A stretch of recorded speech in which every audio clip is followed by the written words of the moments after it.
press room, to the courtroom, to the halls of Congress, Joe Scarborough has seen it all. Welcome to Scarborough Country.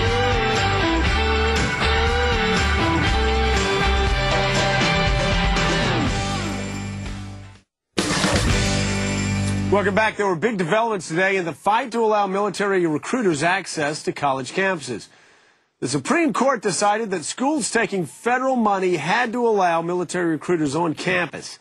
This decision is a major defeat for schools like Yale, where there's 44 law professors who filed suit to keep recruiters off campus.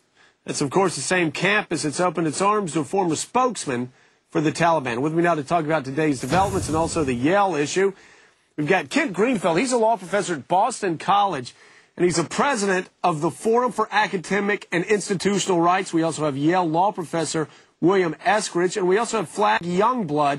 He's from Young America's Foundation. Kent, I want to start with you, or Professor, I want to start with you. Tell us about the Supreme Court's decision to allow the military on campus. Obviously, a lot of us in Middle America don't understand that.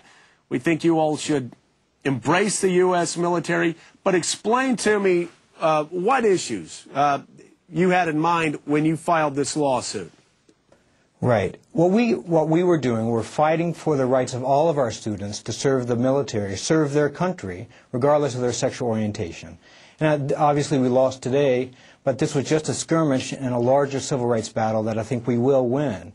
Because I think more and more people are understanding that it is important that the military, in order to be strong, include as many people as we can. And in this time when we are fighting terrorism around the world, and here at home, that we need as many qualified people in the military as we can get. Okay, so Kent, you're saying this goes back to the 1993 Don't Ask, Don't Tell issue, which obviously was a big dust-up early in the Clinton administration.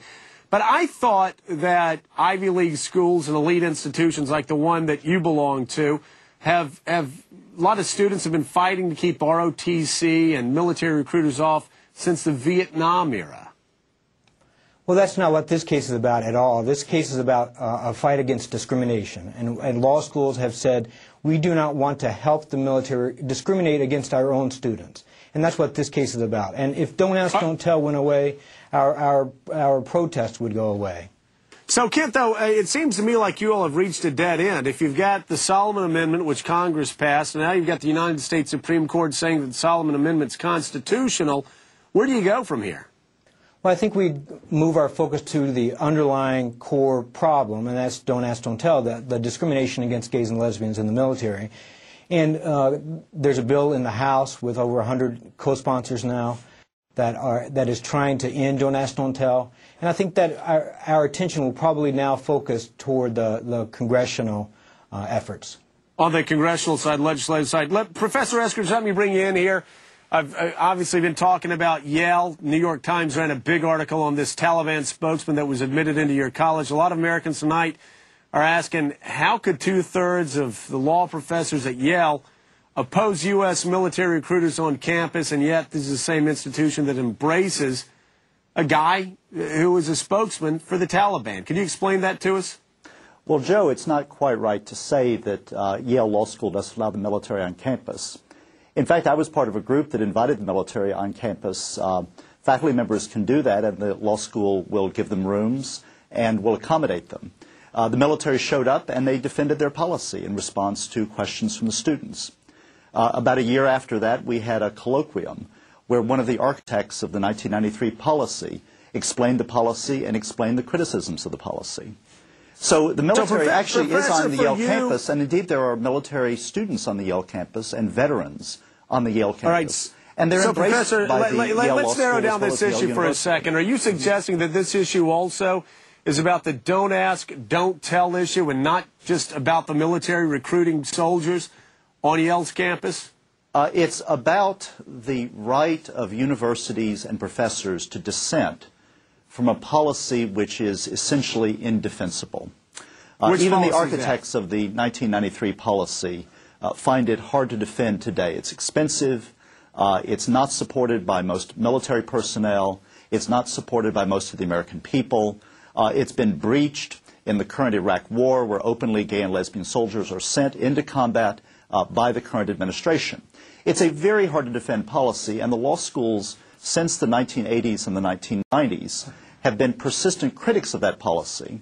And right, part of the criticism but has Professor, been... let me ask you this. I hate to cut you off here. We've got a limited amount of time. It seems to me, though, whether you're talking about Yale or Harvard or Princeton or a lot of the elite institutions, Berkeley, Stanford, I mean, a lot of the elite institutions have been trying to keep military recruiters and the ROTC off of their campuses since 67, 68, 69. It was a response to Vietnam. It wasn't a response to what happened in 1993. Isn't that correct? Isn't there a consistency of opposition to U.S. recruiters on these elite campuses going back 20, 30 years? That's not the case of the law school. The law school's problem with the military originated in the 1980s when the law school enforced its non-discrimination policy to decline the use of our career services office to the military recruiters. The military recruiters still had student names. They could still come on campus. They were welcomed on campus by student groups on occasion. And so the 1980s is really the genesis of this dispute. 1993 was the statutory codification of a policy that existed before then in the Carter and Reagan administrations. All right, hey, let me bring in Flagg Youngblood. Flagg, you're a Yale alum. It seems to me, again, that your institution and Harvard, I got to just keep saying this over and over again, because for me, this issue isn't really about don't ask, don't tell. This issue, again, goes back to protests 67, 68, especially early 1970s after the Cambodia bombing, when so many institutions said, we don't want military recruiters. We don't even want the ROTC on our campuses. Is that the history of your institution? That's exactly what's been going on in the Ivy League and a lot of schools across the nation. They've pushed away students' rights for the interest of professors' rights and institutional rights, and as a result, this 35-plus-year campaign against the military because of dislike for the military has pushed on. I mean, that's why Yale has kept ROTC off campus 70 miles away at University of Connecticut, and that's why the law school conveniently has used Don't Ask, Don't Tell as just another phase or chapter in trying to keep the military as far away from campus as possible. Now, fortunately, the Supreme Court, with its unanimous ruling today, has scored a big victory for students to be able to access easily participation in the military on their campuses, which has been a major hurdle. There's been an undue burden placed on students who wish to serve in the military up to this point.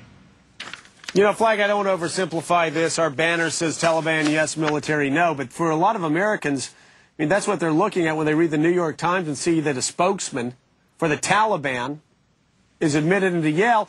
Not only that, we find out that actually the Yale admissions office was excited that he was a member of the Taliban and said they wanted to hurry up and accept him before Harvard got their hands on him. Now, well, exactly. Please explain the disconnect between these institutions, again, where my son would love to go, and Middle America.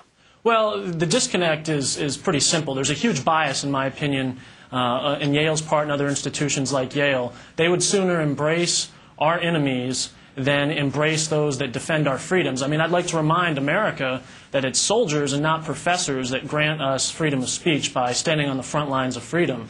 And when Yale, or a school like Yale, tries to recruit somebody who fought against free speech and fought against women's rights and advocated destroying historical records, it's appalling, especially when, you know, I've worn the nation's uniform and have stood up and said, you know, I'm here to defend these things. So, again, there's a major disconnect, and it just underscores the bias that institutions like Yale have against the military and against this nation. All right. I want to thank our panel for being with us. I just want to say, Professor Greenfield and Professor Eskridge, thank you all for being with us also.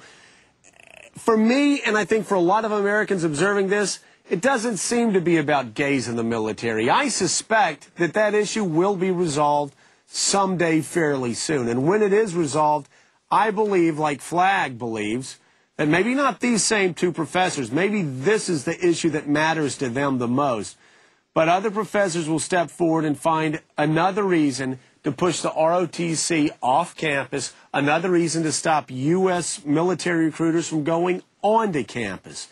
And I think especially in the case of Yale, where you've got a member of the Taliban, one of the most bloodthirsty regimes in recent history, you've got a spokesman for that institution, for that former government, admitted into Yale, and yet you've got members of the U.S. military who are not allowed to recruit on campus. You've got young men and women that want to be in the military, that want to be in the ROTC, not allowed to be on campus. It's just wrong. And there are a lot of us in Middle America that don't understand it and don't want our tax dollars to go subsidizing these institutions, be they public or private. And yes, the private University of Yale received over $400 million of your tax dollars last year.